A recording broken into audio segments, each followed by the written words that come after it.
I am Brandon Clark. This is my co-host Swal Hall, and today we're meeting on uncommon ground. So we've got a debate episode for you guys. If you remember the last one, I think we debated religion or a religious topic.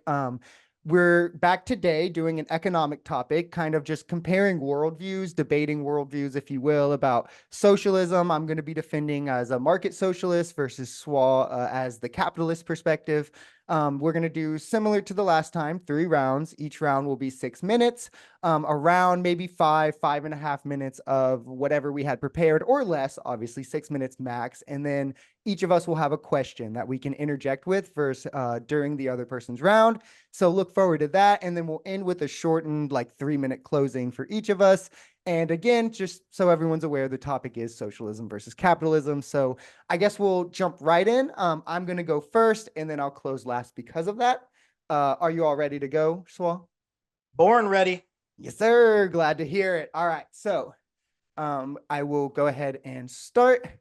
First, I want to describe to you what socialism actually represents. The thing that I want you to focus on as we traverse through this debate is democracy and how important it is to you, as that's really what's being discussed here today. We believe in political democracy in America. I don't know why we would then tolerate an economic dictatorship where power flows not from votes or from merit, but instead from money. This is what capitalism represents, while socialism represents an equal opportunity to act, which to me is true freedom. The only required trait of socialism as an ideology is just socialized control of the means of production. Production, at least in a socialist sense, is land, labor, capital, and investment.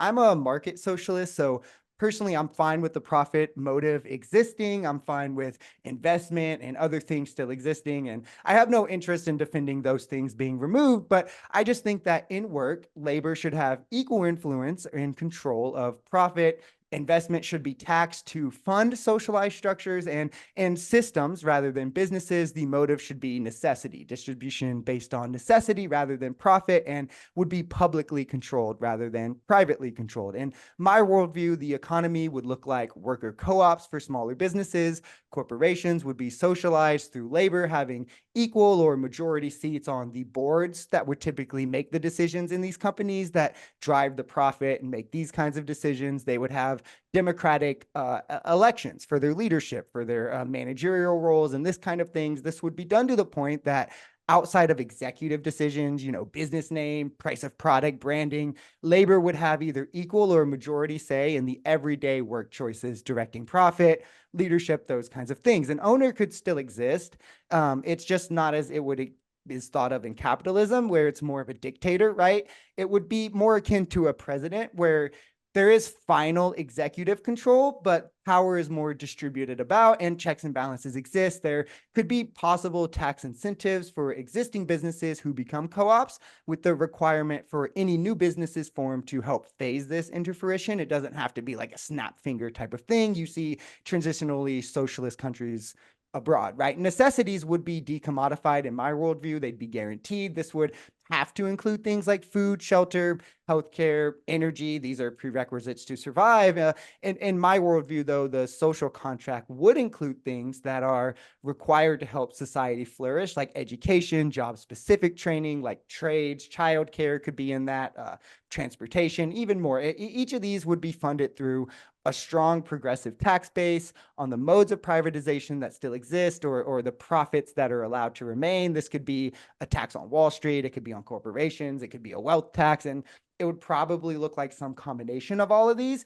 So why socialism? The reason I want to stress before my round ends is the objective failure of capitalism and the insanity of trying something over again that clearly isn't working. The profit motive being valued in distribution over necessity is why we see things like 92 billion pounds of food wasted each and every year, over 145 billion meals, all while 13% of American homes experience food insecurity.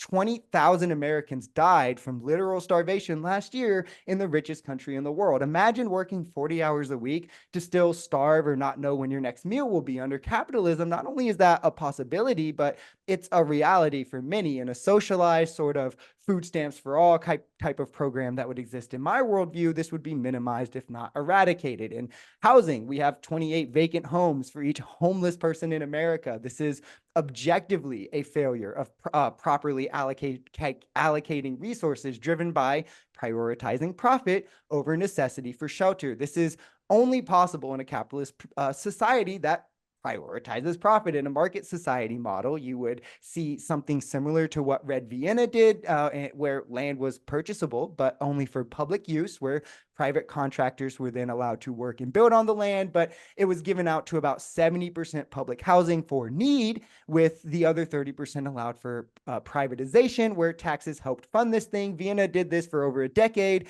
and now 60% of the population still lives in these structures. Their homeless population is like per capita is far lower than the US is. And the final thing I want to stress is the importance of cash velocity.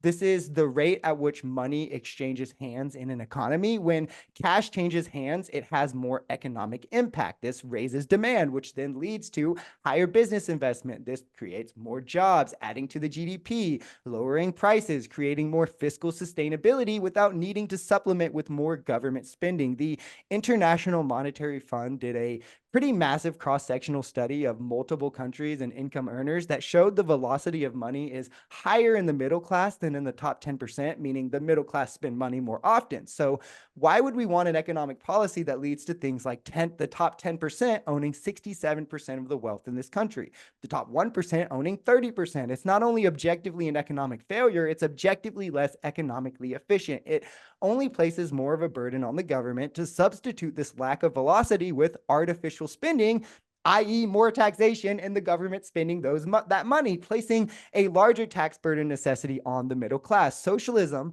would not only kind of address these barriers, but the effects of income inequality that are borne out directly because capitalism routes profit to the few at the top.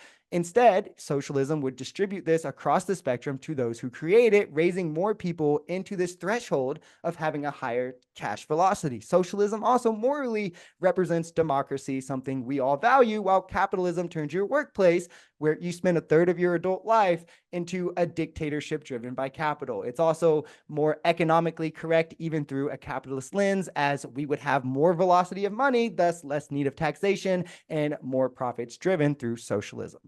Unless you have a question, that is the end of my round, however, Swal. Well, first things first, thank you for joining us for this debate. I just want to say that I'm here to defend capitalism, and that is not a license for greed or exploitation, but as the most morally responsible and effective system when guided by virtue, subsidiarity, and of course, Catholic social teaching. So let's begin where it matters the most: human dignity. The Catholic Church, through Rerum Novarum, affirms that every man has by nature the right to possess property as his own. Pope Leo XIII wrote these words not just to uphold property rights, but to declare that personal ownership is integral to human freedom, stability, and family life. Without private property, you cannot have true liberty, and without liberty, virtue withers. Capitalism, unlike socialism, embraces this truth. It creates the freedom for individuals to build, innovate, take risks, and provide for their families. It gives space for moral action and responsibility, not just obedience to central planners. Now, I know that the critiques of capitalism are stuff like inequality and it leads to greed. But the truth is that wherever we see capitalism adopted in the world, poverty declines rapidly. Wherever socialism is tried, however, poverty grows and persists. So let's look at a little bit of data. In 1981, over 42% of the world lived in extreme poverty. Today, thanks largely to the expansion of market economies, that number is under 8%. That's over 1 billion people who have been lifted out of poverty by capitalism and by market-based reforms like places in India, China, and Africa. And so next, obviously, if we go to like Venezuela, a place that tried socialism and is a resource-rich country who should have been able to do very well as a country, now has over 80% of its population living in poverty. They experimented with wealth redistribution, nationalization, and market control, and that didn't end in justice, but in hyperinflation, starvation, and a mass exodus. Cuba Its people have free education and healthcare on paper, but doctors make $50 a month, and dissent is criminalized. North Korea, well, the black market sustains families there, not the government. Now let's compare that to the most capitalist nations like the United States, where even the poorest citizens have access to cars, smartphones, air conditioning, and more calories than we need. Yes. I'm wondering how you could correct what's, I think, in my opinion, pretty clearly a causation correlation fallacy. Because when context is applied in a lot of those countries, they reach the level of economic poverty before they trend into socialism, and the capitalist countries are more well off as they transition from, in the long run, what was feudalism. So, what is the causation that you see from the means of production being socialized to the workers that cause these countries to be poorer versus the free market and capitalism causing them to be richer, rather than just industrialization being the answer? Yeah. So, like, in a place where, let's say, like Cuba, where there's the healthcare problem, where people are getting paid $50 a month. Obviously, if you're getting paid $50 a month because you're getting paid by the government and not by the actual market, then your wages are stagnated to be, or limited to be, only what the government is able to pay. And if that's just not enough, well, then you're going to have to do the work, even if you're not getting paid well enough for it. And of course, once you have free healthcare and everybody is going to the same few doctors, well, now you've got lines and stuff, and it's all delayed and all of that. And so, um, when everything is micromanaged and controlled by the government, things aren't allowed to naturally grow, and you aren't allowed to have any price comparisons or any like equaling out of the pricing and stuff like that. Back on track. Now, to compare that to capitalist nations like the United States, where the poorest citizens have access to cars, smartphones, air conditioning, and more calories than they need, the average person on welfare in the US is still in the top 20% globally.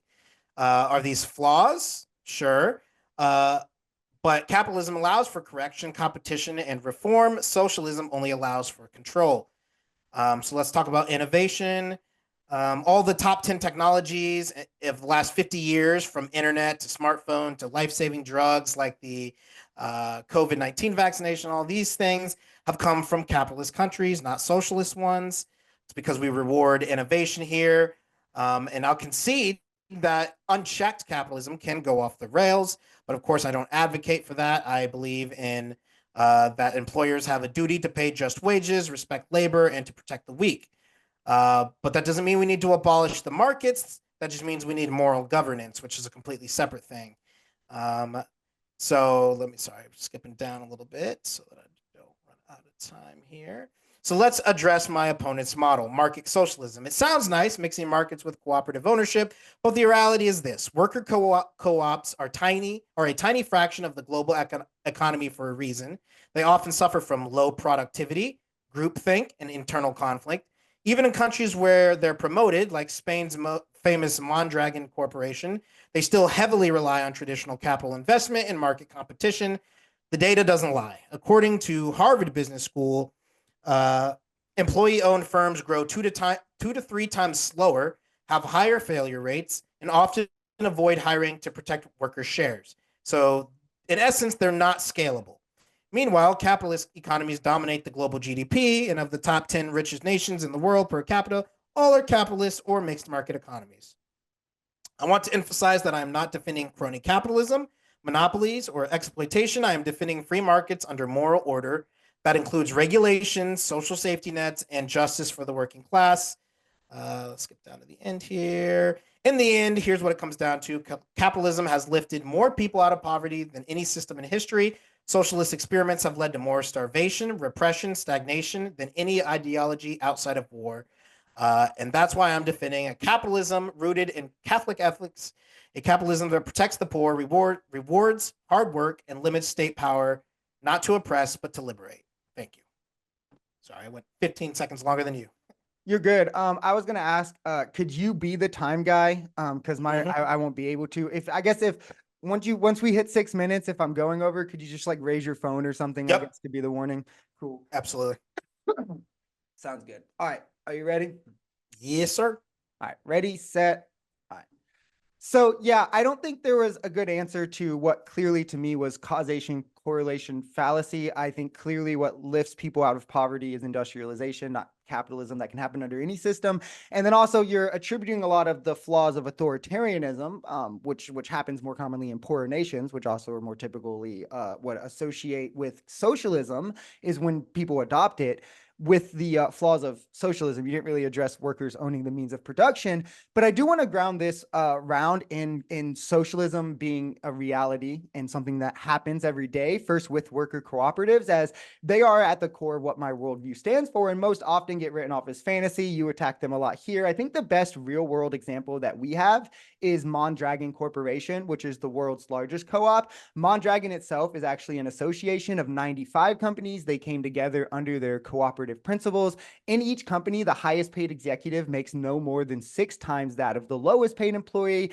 In America, under capitalism, by the way, we currently see CEOs making as much as 350 times that of the lowest paid employee. Leadership in Mondragon is accountable by a governing council elected by the workers. They're accountable to them at all times, and they're selected from within. The individual workers vote on all matters that apply to them, whether it be salary, workplace policies, leadership, and more, with each vote counting equally regardless of role. There aren't our outside investors. Instead, the workers act as partial owners after a probationary period. Mondragon brings in over $12 billion each year in revenue. They employ over 80,000 people in multiple countries. Their workers on average make 13% more than workers in comparable jobs. They've operated for more than almost 7 decades. They control hundreds of patents, and they continue to expand in the cooperative model. The idea that worker co-ops can't is false. Whole Foods is the largest co-op in Europe. They have operated for 50 years. They're consistently profitable as well. Year over year, they have hundreds of employees, and they make over $79 million in yearly revenue. So going back to something that you said a little bit ago about industrialization. So if it's industrialization that lifted people out of poverty and not capitalism, why did centrally planned economies like the Soviet Union and Maoist China, who did industrialize, still fail to produce a good quality of living or freedom?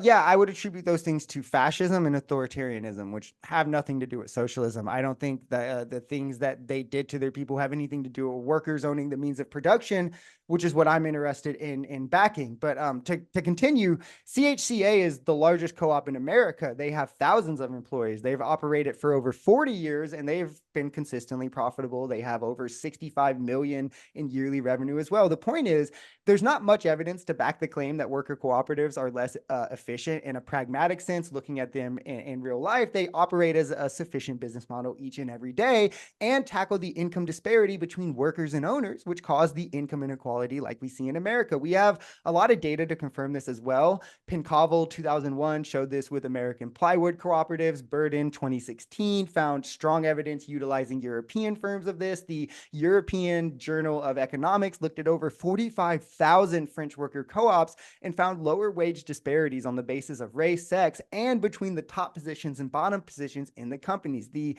Democracy at Work Institute found specifically with US co-ops, taking 82 of them, that the average pay for the CEO was only 1.5 times higher than that of the lowest worker. We see problems in all of the capitalist systems when profit motive is placed first. And healthcare, just look at the administrative costs. According to the Center for Medicare and Medicaid Services, they handle administrative costs for less than 2% of the total spending. The same expense can exceed 20% in private insurances. But the baseline, the average is 17%.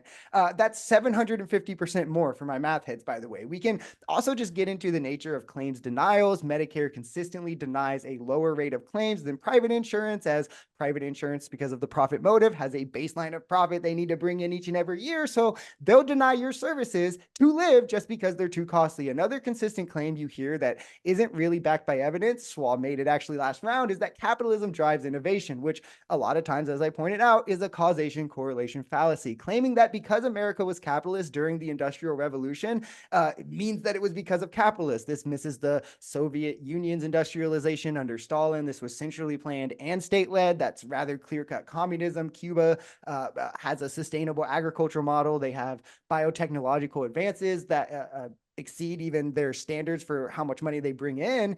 through direct socialist models. A good way to think of this is through the iPhone. Public funding brought you almost each and every part of the iPhone that makes it work. Private funding, privatization, is what brought you the name and the logo and then charged you 15 times what it was worth. Which one do you value more? There's multiple innovations that we would never see with privatization in capitalism, whether it be from lack of short-term return, the risk, the scale. Think of the internet was publicly funded, right? The GPS brought to you by public funding. Practically every vaccine, the technology to make vaccines were both brought to you by public funding. Lithium batteries, EV technology, AI. I mean, do you need the list to keep going? These are crucial structures that not only make possible the most innovative creations we have in this society, but are core to just functioning. I think this shows a fatal flaw of capitalism. If something is to be beneficial for the majority of Americans, but it can never be sold for more than what it costs to make, it would never be produced in a capitalist model. However, in socialism, it would. Those who take part or utilize the systems have a democratic voice to create whatever they deem fit by that group. I think that makes the economic case for itself. So first, I want to start by addressing a few of the critiques and things that you sent my way. So first, let's talk about the whole industrialization did the work, not capitalism. So obviously that is a convenient dodge, but does it actually hold up? So many countries industrialized, but only the capitalist ones curiously saw long-term prosperity for the poor. Look at the USSR. They had heavy industry, but poverty and stagnation. Or like I mentioned before, China, which also had industrialization while millions were starving. So it's not the industry alone. And these things don't happen in a vacuum.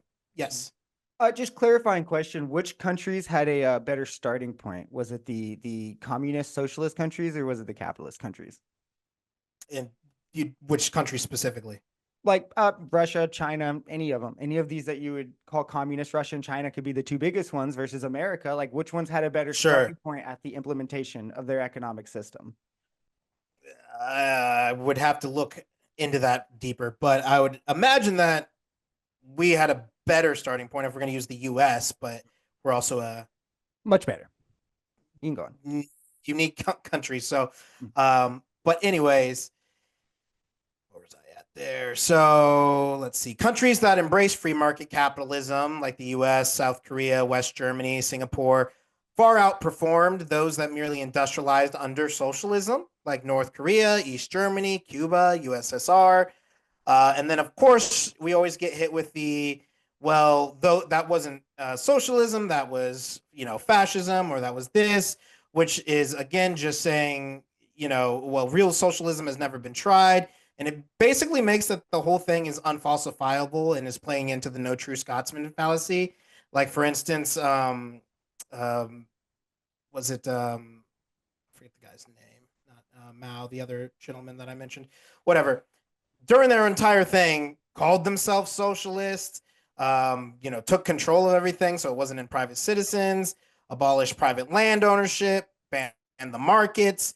And so if we can't call these things socialism, then like what is socialism exactly? And talking about Mondragon, worker co-ops, it's cool, like I said, but as I mentioned earlier, it's not like they work alone. There is market investments and stuff into this company, so it's not even a really good example of that. They compete in a market. They make profits, and they, uh, act like a regular business in a lot of ways. So it's not like it's a pure worker co-op like in this fantasy world. But going back to my pre-written stuff here, socialists will often say that the labor is what creates the value, and so laborers should own the company. But this misunderstands how value is created. Value isn't just produced by effort, it's produced by demand, innovation, and risk taking. That's why a man who digs a hole for 8 hours doesn't earn the same as a man who develops a phone app that millions use. Owners provide capital, vision, risk, and infrastructure, and without them, the business doesn't exist. The late economist Thomas Sowell put it best. He said, "What is your fair share of what someone else has worked for?" According to the Bureau of Labor Statistics, the average CEO in the US works 60 to 70 hours per week, far above the average worker's 40. They are responsible for legal compliance, payroll, scaling, hiring, competition, and the livelihoods of hundreds and sometimes thousands of employees. The entrepreneur risks their time, capital, and reputation for years before the company makes a single dollar. Moreover, most billionaires are self made. According to a 2023 Forbes report, 71% of billionaires in America started from nothing. If we were to redistribute their wealth today, statistics show it would not stay redistributed. A famous study on wealth transfers in Africa found that within just 5 years, 90% of redistributed land and property ended up back in the hands of those with more education and entrepreneurship. So fairness isn't about equal outcome, it's about equal opportunity and voluntary exchange, and capitalism excels at that. Talking about market socialism, it's nice on paper, but it's ugly in practice. Let's unpack Brandon's belief in market socialism, where workers cooperatively own businesses, markets are socially controlled, and basic needs like healthcare and food are removed from market forces. Sounds great, but again, intentions aren't outcomes. Worker co-ops sound empowering, but they're rare and often inefficient. Only 0.0003% of US businesses are worker co-ops. Why? Because they scale poorly. They suffer from internal gridlock, difficulty raising capital, lack of accountability, and slow innovation. A study by the National Bureau of Economic Research found that while co-ops sometimes show short-time resilience, they struggle with productivity, growth, and innovation over time. Compare that to traditional firms. In capitalist economies, businesses rise and fall based on merit and value. That competition drives innovation. That's why 90% of world-changing inventions, smartphones, the internet, modern medicine, came out of capitalist economies. Market socialism wants social control over markets. That's a euphemism for bureaucracy, inefficiency, and eventual decay. Think of every DMV you've ever been to, and now imagine every store, every hospital, every bank running that way. You don't empower people by taking away their choices. And Catholic teaching says it is unjust and inhumane to transfer the larger and higher collectivity functions which can be performed and provided for by lesser and subordinate bodies. And that's from Pope Pius. And I yield my time because I got 2 seconds left. Responsible man. All right. Are you ready? Yep. All right. Ready, set.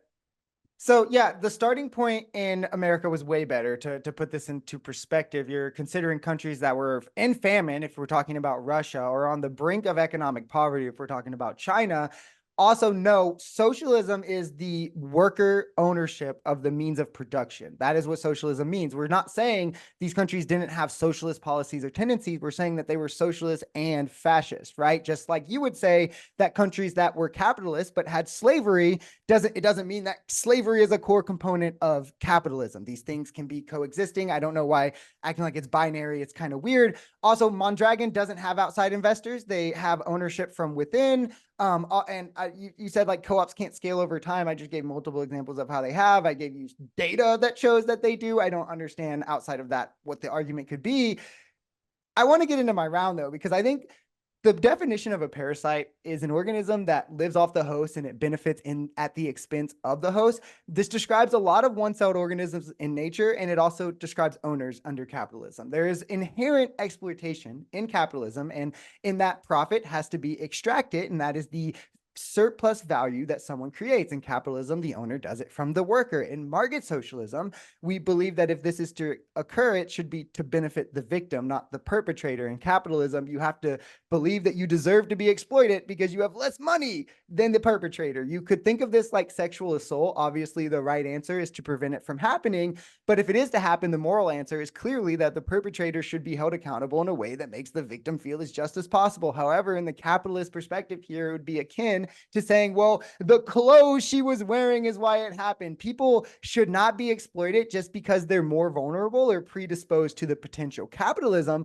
forces this to be the possibility and to be the direct case for those who don't win the lottery of being born rich or don't win the lottery of making the right business decisions that make them rich by intertwining necessities to survive with employment as the profit motive is prioritized in each and every system, regardless of how much you contribute to society through work. We see this as often the people who work the most are like middle-class Americans. You can think of the plumbers, construction workers who are working 60, 70, 80 hours a week.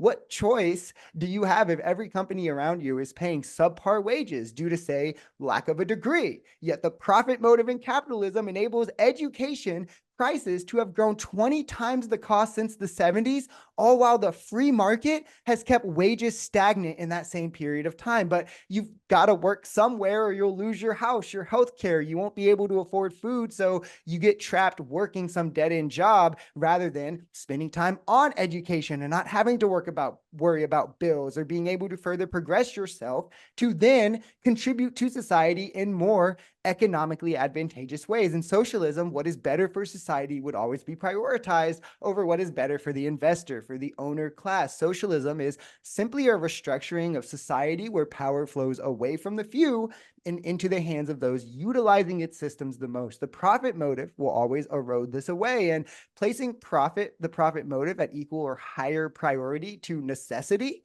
will always allow these structures or prohibit these structures the funding they need. This is why our public housing system is such low quality versus the Vienna model that houses now 60% of its entire population. Why should the few control the many and be able to hoard wealth outside of the economy only to wield to use to more power? Think of the downstream ways this affects your everyday life, right? Something as mundane as politics even. Why should corporations and the wealthy be able to amass ungodly amounts of wealth with no taxation, no penalty, only that to then throw it behind politicians in an amount that the middle class could never compete with, as to always have favorable laws and regulation to further enrichen themselves and keep themselves in power? This level of income and wealth inequality, directly enabled by capitalist systems, also affects our everyday systems. By 2035, the Social Security net is only going to be able to provide 83% of the benefits. This could be instantly fixed by removing the income cap that currently sits at $176,000 a year. Someone making $10 million a year right now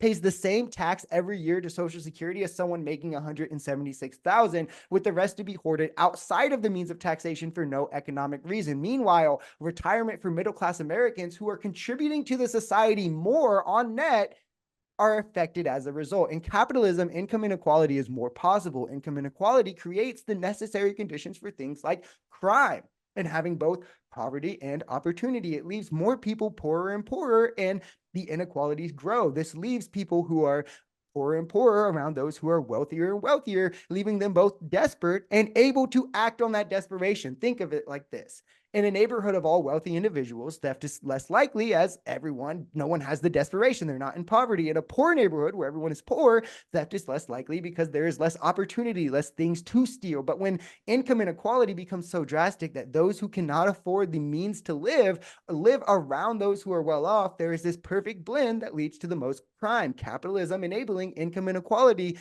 directly allows this to happen by allowing the majority of the country or the majority of wealth to be controlled by the few. Logically, this could only lead to the outcome of more poor Americans. The analogy is, think of a pie that needs to feed 10 people. If we let one of those people eat 67% of the pie, the other 9 obviously will have smaller pieces to themselves, leading them to be more hungry, while the one person has more than enough for himself. This is objectively an economic failure, and this is what capitalism does to our economy when the top 10% control 67% of the country's wealth. Socioeconomic status is also the largest indicator in educational success. It just creates a cycle of failure without capital. To scroll down to the end, if we know that both of these things are true and capitalism breeds this inequality, why would we continue to let it happen? Why would we continue trying capitalism? Anything but would suffice. But why not try market socialism? As I've indicated, has pretty economic, moral, and logic indicators to try. All right. So first, I'm going to address just a few things you said, and then I'll go into my pre-written stuff. So we were talking about starting places, and I had to do a little bit of Googling to make sure I had this right. So Argentina is a good example because it was actually in the time of 1900, before the Industrial Revolution, in a better spot financially than actually most of Europe. And then it wasn't until they rejected capitalism that things started going down the toilet for that country. So this is a clear example of it not being the Industrial Revolution or a starting place or anything like that, but all of that being copium. Yes. Yeah. So, what part of workers owning the means of production led to that happening? Could you give me like the exact indicator without being vague and just saying, well, they've rejected capitalism, so this has to be true? For instance, quickly, if it's raining and you find $1 million, that doesn't mean the rain led to you finding $1 million. Yeah, so you're asking why does workers owning the means of production, and What like I specifically in said, it's Argentina because, of well, workers I can owning the, yeah, what's the specific speak instance? specifically about Argentina, but I can speak Okay. about the concept. Yeah. So you're Uh, guessing. well, not about the concept. I just don't know the ins and outs of Argentina history, but the concept of why a worker co-op would be problematic if every single company was a worker co-op would be because, like I said, with these businesses stagnating, not scaling, not growing as much, people are lazier in them. Think of your coworkers; they all suck. I know they do. Uh, these companies are poorly run, and it doesn't breed innovation, so you don't get industrial revolution or whatever the technological marvels and stuff. So, anyways, um, you say that it's not about anything except for workers owning the means of production, which is fine, but then it's not really clear on what you oppose because capitalism permits that. So, congrats, we're already there now. You could just go open one tomorrow. Uh, uh, you're just a capitalist with a preference, essentially, is all you're saying. But when you mandate that structure, eliminating other forms of business ownership, you're no longer empowering workers. You're limiting freedom and suppressing models that work better. If your vision of justice requires forcing everyone into one business model, even when others produce better outcomes, you're not actually advocating for freedom. You're advocating for conformity with ideology over results, um, which is, in my opinion, problematic, silly, and immoral. Going back to some of my pre-written stuff here. Sorry, I gotta scroll all the way up. Uh, okay, so we often hear about how late stage capitalism is broken, how wages are stagnant, the rich are getting richer, but when you actually dive into the numbers, the picture is way more complex. Big surprise. It's true that inequality has grown, but that's not proof of the system that the system is rigged. It's proof that technological innovation and globalization disproportionately reward high-skilled workers and capital investors. That's a challenge, but it's not an indictment of markets themselves. Let's consider this. From 1970 to 2023, real household income rose in the US by over 35%. According to the Census Bureau, 90% of Americans have access to smartphones, computers, and the internet, tools once reserved only for the elite. Globally, as capitalism spread, the infant mortality rate has dropped 60%, and literacy rates are above 87% worldwide. So these aren't signs or signals of a broken system, but instead they're signs of ongoing, if not uneven, progress, and that's very different from failure. Um, let's see here. Let's take healthcare. The US spends more per capita than any other nation, and yet millions remain underinsured. But socialized healthcare, as we've seen in the UK or Canada, comes with rationing, wait lists, and lack of innovation. In my opinion, the best way to address that is to have a universal unelective healthcare with a capitalist framework. So we already kind of have part of that: Medicaid, Medicare, VA hospitals, but in my opinion, we need a system that keeps private innovation and competition that drives breakthroughs, provides baseline coverage for all citizens that are non-elective procedures, and then uses like stuff like HSAs and price transparency laws to let patients shop, compare, and save. So we cut out the middlemen like pharmacy benefit managers or anything that like inflates the prices artificially. Um, so of course, let's talk about the poor for a second. Yes, poverty exists. We must not turn a blind eye to that. We must distinguish moral obligation, though, from from state control. Let's acknowledge where capitalism fails. When housing is speculative instead of shelter, when public schools trap kids in broken systems, when families need two incomes just to survive. Of course, none of that is inherent to capitalism. It's failure of policy from the government, culture, and subsidiarity. Um, as we've discussed many times on this, I support UBI. We live in a world where our data is the new oil. Why not let the government tax user data harvesting by big tech and distribute a universal basic income? So this wouldn't punish workers, it would reward participation in a digital economy. So I think that there are several things like this that we can implement in a capitalist system that doesn't bring us to full blown socialism where there's no private ownership of any businesses, and as we mentioned, that the businesses aren't scalable and there's not as much innovation and stuff. Got 4 seconds left, so I yield my time. We've heard a lot today about capitalism's flaws, and I'll be the first to admit that the system isn't perfect. People are struggling, wages don't always keep up, families are stretched thin, healthcare is broken. But here are the key differences between my opponent and me. He sees these problems as a reason to replace the system. I see them as a reason to reform it from the inside with principle and prudence. Socialism, even in its market form, starts from the premise that markets are inherently unjust, that property should be shared, profit curtailed, and control redistributed from the owners to the workers or the state. It sounds fair on paper, but it breaks down in reality. Worker co ops struggle to scale. Socialized control of markets leads to inefficiency and corruption. Decommodifying necessity sounds compassionate until you standing in a government line waiting for rationed care. And a system with no incentive to innovate or serve. Meanwhile, capitalism, with all its messiness, has lifted over 1 billion people out of poverty since 1990, according to the World Bank. It has reduced global child mortality by 60%, has created a world where the average person lives longer, eats better, and has more access to information, medicine, and education than ever before in history. And yes, inequality has risen, but inequality is not the same as injustice. What matters more than how much someone else has is whether you have the freedom and opportunity to rise too. Capitalism, when guided by virtue and not greed, allows for that. It gives room for, in my opinion, Catholic social teaching to flourish, but we can do secular social teaching as well. Subsidiarity to keep power local, solidarity to serve the weak, private property to uphold the dignity of labor, and free exchange to build prosperity through cooperation and not coercion. The solution to injustice isn't to destroy wealth, but to channel it rightly. We can and must offer baseline health care, UBI funded by data taxes, paid parental leave, and housing reform. Not by taxing billionaires into oblivion or opening a bunch of worker co ops or nationalizing the economy, but by harnessing markets and regulating them justly. Pope Leo XIII never called for socialism, he condemned it. He upheld the rights of workers and employers, calling instead for a balance between free enterprise and moral responsibility. That's not market socialism, that's capitalism with a soul. So if we truly care about the poor, not just in theory, but in practice, we must defend the only system in history that has consistently created opportunity, dignity, and freedom for millions. Capitalism, refined by faith, guided by virtue, and grounded in the gospel of human dignity.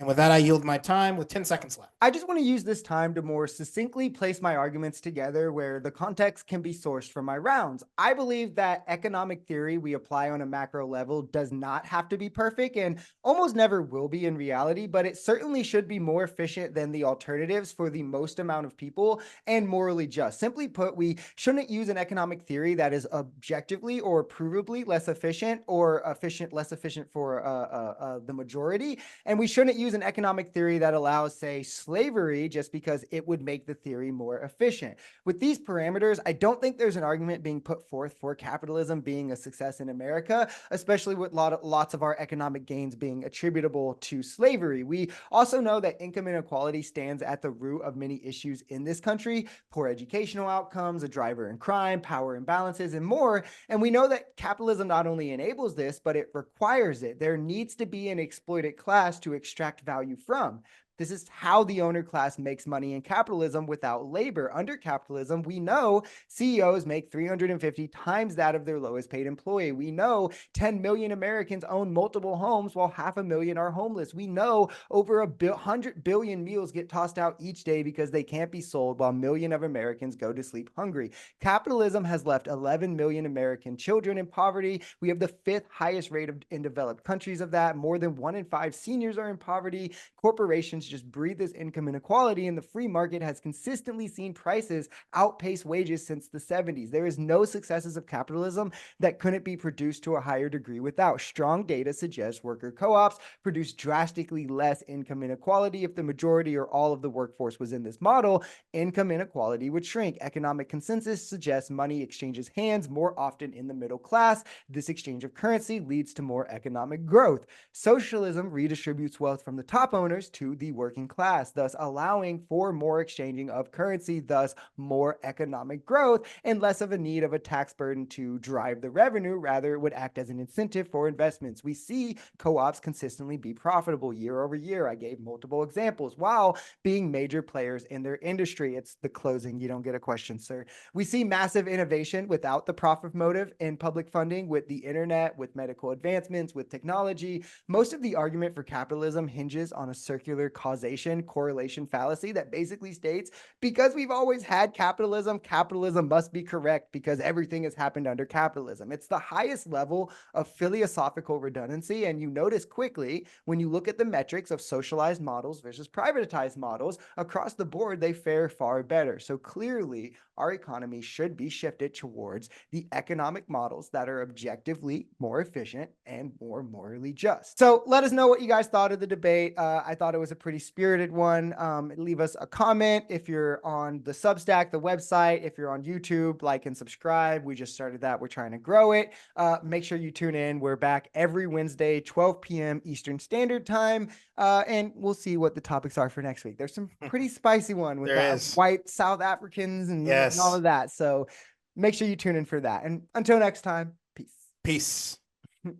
Awesome. Hey, I think Trump got his plane. Did you see that? Yeah, I saw that he went and made the deal, and yeah. So maybe we'll talk about that too. No, there's better stuff than that. Like, did you see Biden has cancer? Yeah, I saw that. Yeah, there's a lot more stuff going on than the plane thing, but I just thought it was funny. Yeah, for sure. But yeah, no, I appreciate you, my guy. Yep. Peace. Peace.